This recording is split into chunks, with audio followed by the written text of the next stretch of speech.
Buenos días a todos. Seguimos con esta serie de estudios que estamos haciendo acerca de conversaciones de Jesús, conversaciones que Jesús tuvo con alguna serie de grupos pequeños o con personas individuales. Y la semana pasada estuvimos viendo la conversación que Jesús tuvo con un centurión romano en Capernaum, en Mateo en el capítulo 8. Y hoy vamos a continuar con este mismo capítulo de Mateo que decíamos que era un capítulo de fe, donde se muestra una serie de historias relacionadas con la fe que las personas tenían en Jesús.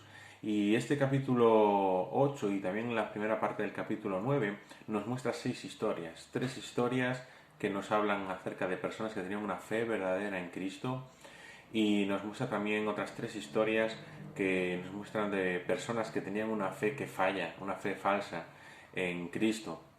Y en medio de estas tres historias, de estas dos triadas, podríamos decir, de historias, tenemos una pequeña, muy pequeña conversación de Jesús con dos personas, primero con un escriba y luego con uno que se hacía de llamar sus discípulos. Y son conversaciones donde estas dos personas van a expresar a Jesús su deseo de seguirle, pero Jesús casi les va a desanimar de que hagan eso. Y es bastante curioso que Jesús diga eso, porque realmente cuando entendemos el texto vemos que Jesús lo que quería es que no le siguiesen por una motivación errónea. Jesús quiere advertirles de que el reino de Dios no es tan fácil, no es todo lo bonito que a veces ven en Jesús, sino que el reino de Dios incluye dificultades, incluye penurias, incluye momentos muy difíciles donde una fe falsa puede fallar. Porque detrás de una fe falsa siempre hay una motivación errónea para seguir a Jesús. Detrás de una fe falsa siempre hay una motivación errónea para seguir a Jesús. Y aquellas personas que seguían a Jesús solo porque se alimentaban de los milagros, cuando Jesús enseña su palabra, realmente tropiezan contra ella y fallan porque dicen que es una palabra dura. Cuando había gente que solo seguía a Jesús porque la multitud lo seguía y Jesús era famoso y había mucha gente que le seguía, pues cuando Jesús es abandonado por todos, estas personas también lo abandonan porque Jesús ya se queda solo. Así que vemos que una fe falsa siempre es muestra de una motivación errónea de seguir a Jesús. Y Jesús, a través de este texto que es central en esta sección que estamos estudiando de Mateo, que vamos a ver en el día de hoy, que está en Mateo en capítulo 8 y los versículos de 18 al 22, va a explicar o va a mostrar que realmente seguir a Cristo no es fácil. Seguir a Cristo no es algo sencillo, sino que el reino de Dios tiene un precio muy alto que pagar. Y va a hablar del precio del Evangelio, el precio del reino de Dios, el precio de seguir a Cristo, lo que cuesta seguir a Cristo, no como una manera de buscar que nos esforcemos por buscar nuestra salvación, sino de entender que si creemos en Cristo, si decimos ser sus seguidores, eso va a tener una serie de consecuencias en nuestra vida que van a exigir el pago de un precio en nuestra vida que tenemos que estar dispuestos. Y aquellas personas que no están dispuestas a pagar el precio de seguir a Cristo luego acaban fallando. El precio de seguir a Cristo no es algo que nosotros podamos hacer, sino es una posición que Cristo tiene que tener en nuestra vida. Cristo es nuestro Salvador, pero también es el Señor de nuestra vida. Y entonces Él tiene que tener el primer lugar en la vida de sus seguidores, el primer lugar en la vida de sus siervos, el primer lugar en la vida de sus discípulos. Y si cualquier otra cosa está en el primer lugar, hay que quitarlo para poner a Cristo en el primer lugar. Y eso es lo que va a explicar en el día de hoy a través de estos textos. Va a explicar que Cristo tiene el primer lugar por encima de mis derechos personales. Y va a explicar también que Cristo tiene el primer lugar por encima de mis relaciones personales con los demás. Cristo tiene que tener el primer lugar, y llegado el momento, si nos tienen que dar a elegir entre seguir a Cristo o mis derechos personales, voy a tener que escoger seguir a Cristo. Si llega el momento de que me tienen o que me hacen elegir entre seguir a Cristo o mis relaciones personales con alguna persona en concreto, voy a elegir siempre seguir a Cristo, porque una fe verdadera pone a Cristo siempre en el primer lugar. Así que vamos a leer Mateo capítulo 8 y versículos 18 a 22. Dice así: viendo Jesús una multitud a su alrededor, dio orden de pasar al otro lado. Y un escriba se le acercó y le dijo: Maestro, te seguiré a donde quieres que vayas. Y Jesús le dijo: las zorras tienen madrigueras y las aves del cielo nidos, pero el Hijo del Hombre no tiene donde recostar la cabeza. Otro de sus discípulos le dijo: Señor, permíteme que vaya primero en tierra a mi Padre. Pero Jesús le dijo: sígueme y deja que los muertos entierren a sus muertos. Son palabras bastante duras de Jesús, sobre todo la que le dice a sus discípulos. Pero no es la primera vez que Jesús dice esto. En Lucas, en el capítulo 14, por ejemplo, se nos dice que también las multitudes seguían a Jesús, y él llegó a decirles que si querían seguirle, lo que debían hacer es tomar su cruz y seguirle a él. O sea, el seguir a Cristo implicaba tomar la cruz de cada uno, y no era la cruz de Cristo, esa cruz nadie más puede llevarla. Era la cruz personal de cada uno. Entonces explica que antes de tomar la decisión, esto lo explica en Lucas capítulo 14, antes de tomar la decisión de seguir a Cristo, deben evaluar si están dispuestos a hacerlo. Y para ello va a poner dos ilustraciones. Una de ellas es el que edifica una torre. Y explica Jesús ahí en Lucas capítulo 14 que cualquier persona que edifica una torre primero tiene que evaluar si está capacitado para edificar la torre, si tiene la capacidad económica, si tiene el tiempo para hacerlo, no sea que cuando esté construyéndola se dé cuenta que se le acaban los materiales y sea el ridículo de todo el mundo, en lo que está explicando ahí. Luego más adelante explica una siguiente metáfora que el que quiera seguir a Cristo es como el rey que va a salir a la batalla contra otro rey que viene contra él. Tiene que evaluar primero si tiene capacidad militar para enfrentarse a otro rey. No ir a la batalla con una derrota segura. Y en el caso de que vea que no puede derrotar al nuevo rey, tendrá que buscar un acuerdo de paz con él de alguna manera. Y esto es lo que Jesús quiere transmitir aquí. Cristo quiere transmitir que cuando creer en Él es un acto irracional que es llevado por las emociones, que es llevado por el momento, que es llevado por la manipulación de otra persona, realmente lo que se produce en la vida de esa persona es una fe falsa.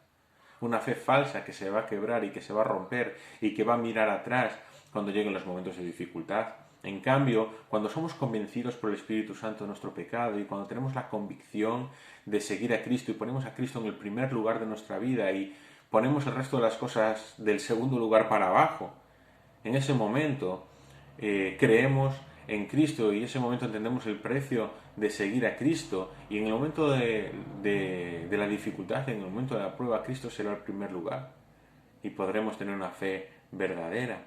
Esta idea, como he dicho antes, no es una salvación por obras, no es buscar hacer cosas para Cristo, buscar ganarnos el mérito de Cristo, no es algo que yo pueda hacer, sino que es el Espíritu Santo en nosotros el que provoca esa fe, pero tenemos que vivir esa fe con Cristo en el primer lugar.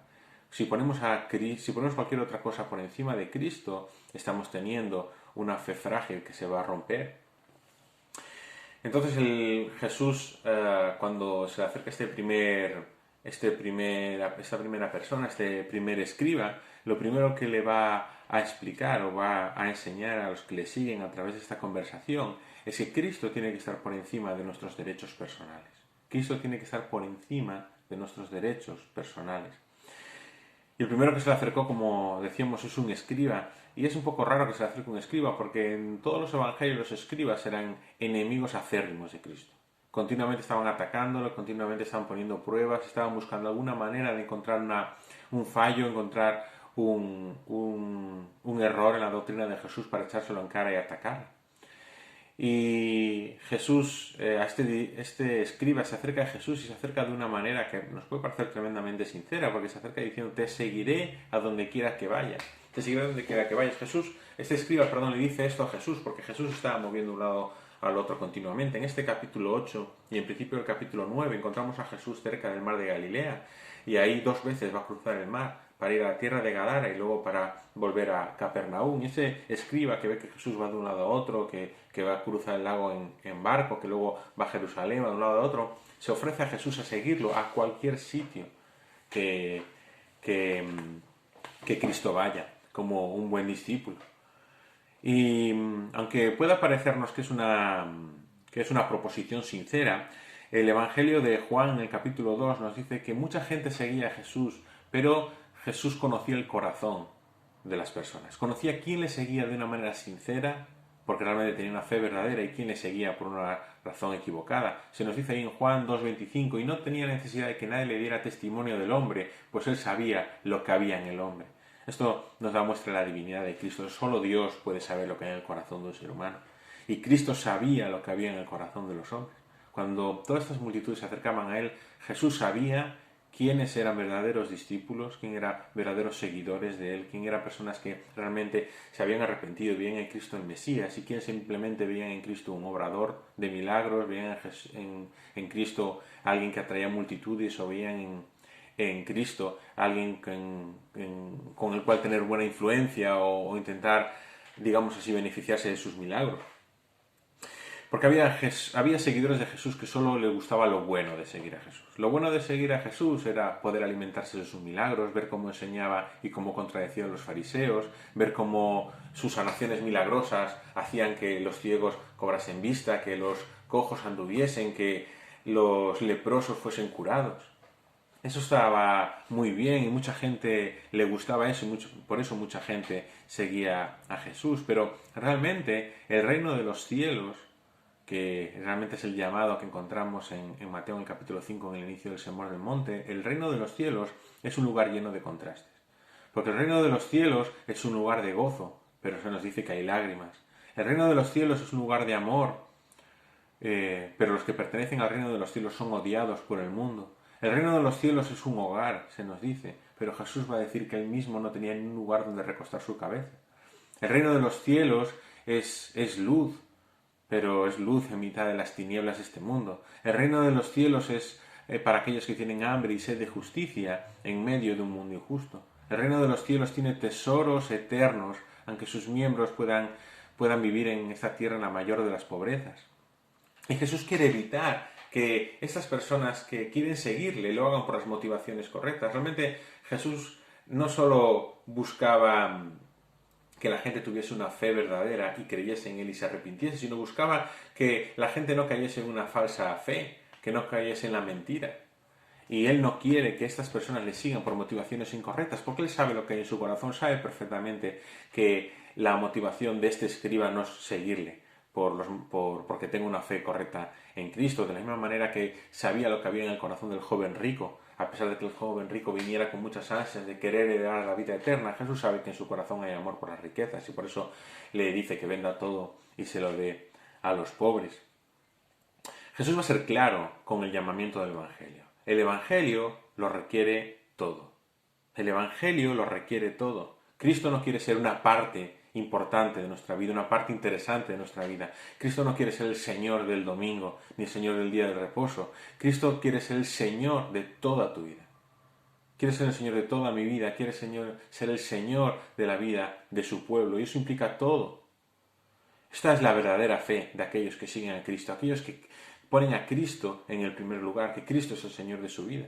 Los judíos ponían la religión por encima de Cristo, y por eso decían y por eso intentaban que los discípulos obedeciesen los mandatos de lavarse las manos, de no comer en día de reposo y todos estos mandamientos que ellos habían inventado. El joven rico tenía las riquezas por encima de Cristo, por eso no quería desprenderse de ellas, aunque Cristo se lo pidió, ¿verdad? Demas, por ejemplo, que fue un colaborador del apóstol Pablo, se nos dice que amó más el mundo que el Evangelio y abandonó la obra del Evangelio a la cual había sido llamada. Pero fijaos, el apóstol Pablo dice en Filipenses capítulo 3 versículos 4 y 8, y voy a leerlo: si algún otro cree tener motivo para confiar en la carne, yo mucho más, circuncidado al 8º día, del linaje de Israel, de la tribu de Benjamín, hebreo de hebreos, en cuanto a la ley fariseo, en cuanto al celo perseguidor de la iglesia, en cuanto a la justicia de la ley hallado irreprensible, pero todo lo que para mí era ganancia, lo he estimado como pérdida por amor de Cristo. Y aún más, yo estimo como pérdida todas las cosas en vista del incomparable valor de conocer a Cristo Jesús, mi Señor, porque lo he perdido todo y lo considero todo como basura a fin de ganar a Cristo. La fe verdadera piensa de esta manera. La fe verdadera ve toda su vida y considera todo como basura comparado con alcanzar a Cristo.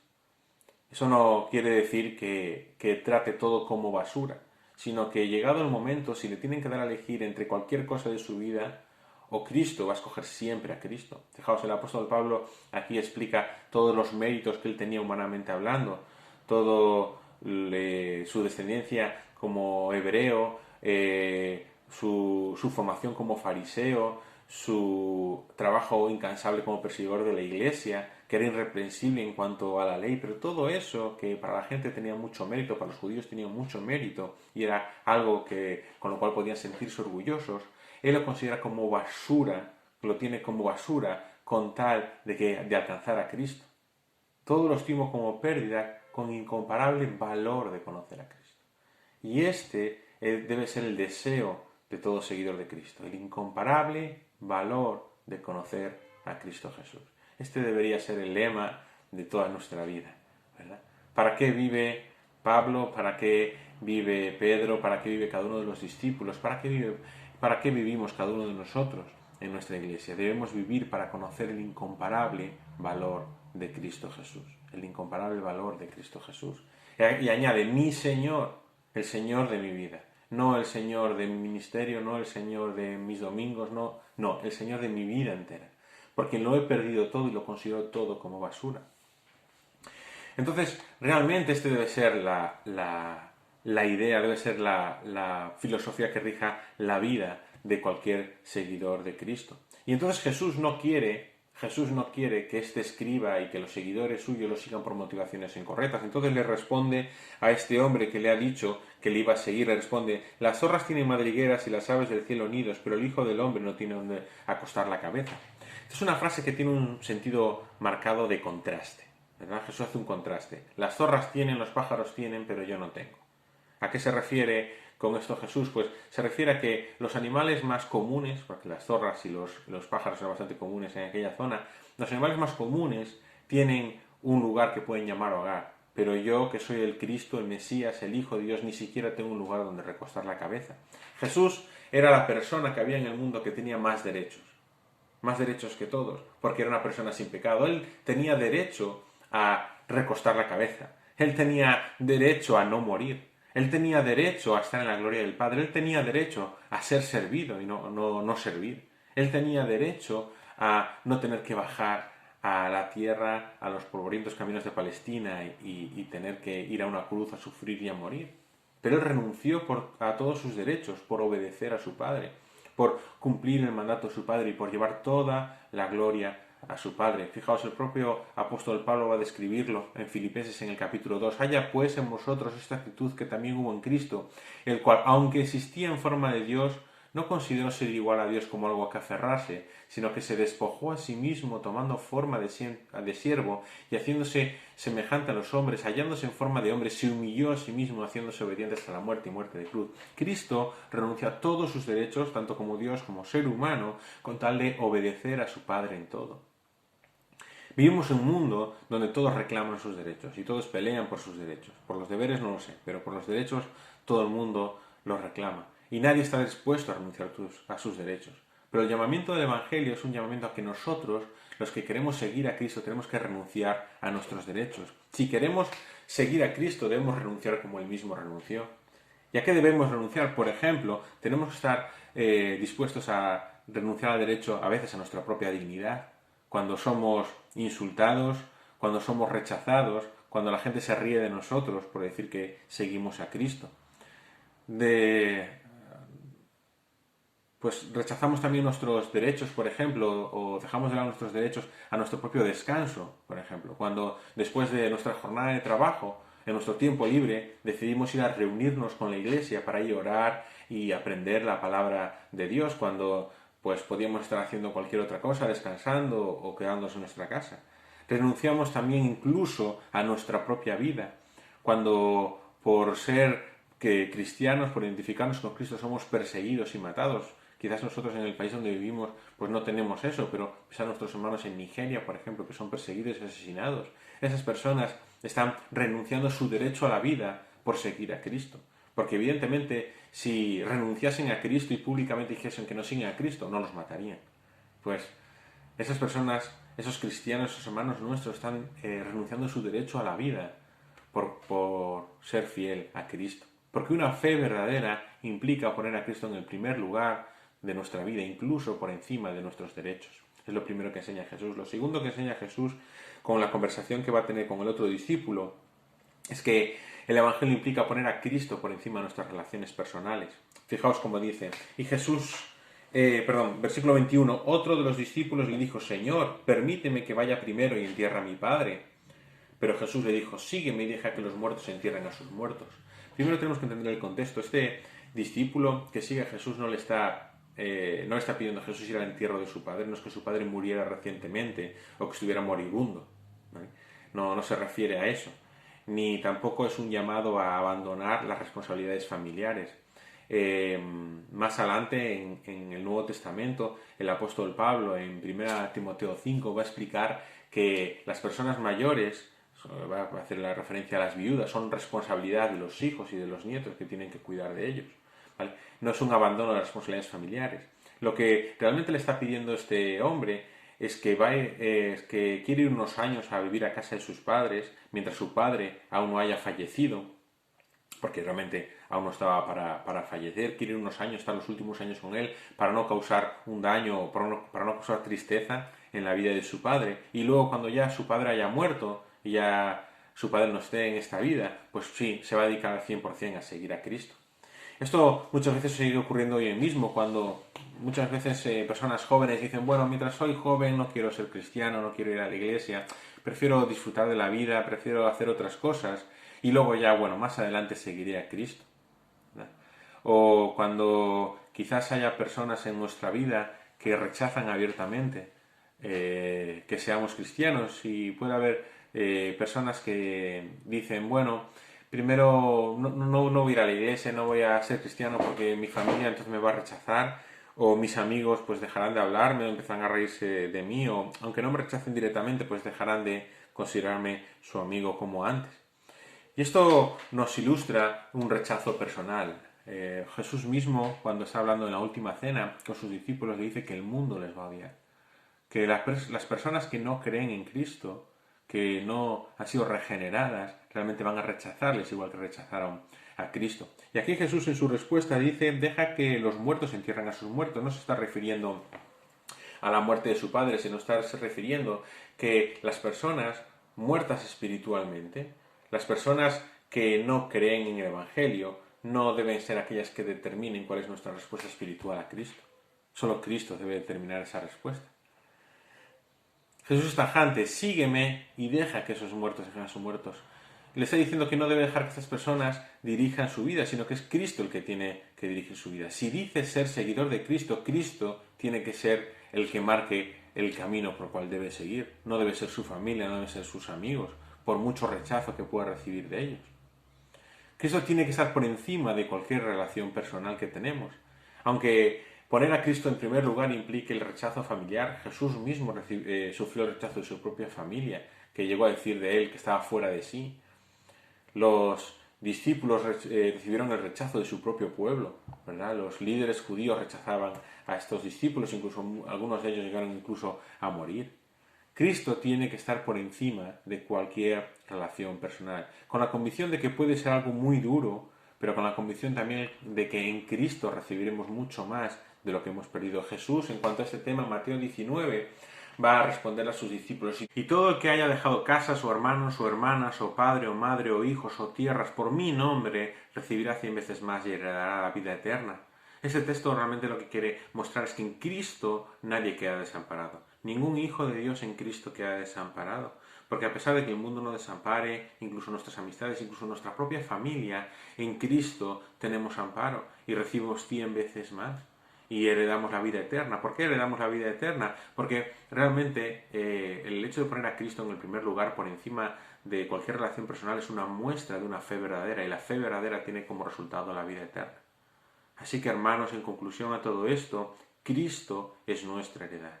Cristo es nuestra heredad, es nuestro reino, es nuestra vida, y si hemos reconocido que es el Salvador de nuestra vida, tenemos que reconocerlo como Señor de nuestra vida. Y tiene que estar en el primer lugar, por encima de nuestros deseos personales, de nuestros privilegios, de nuestros derechos como ciudadanos, pero también por encima de nuestras relaciones personales, incluso con nuestra familia, incluso con nuestros seres queridos. Cristo requiere el primer lugar, porque como Él mismo dijo, quien tenga esta fe, quien quiera seguirle, debe tomar su cruz y seguirle.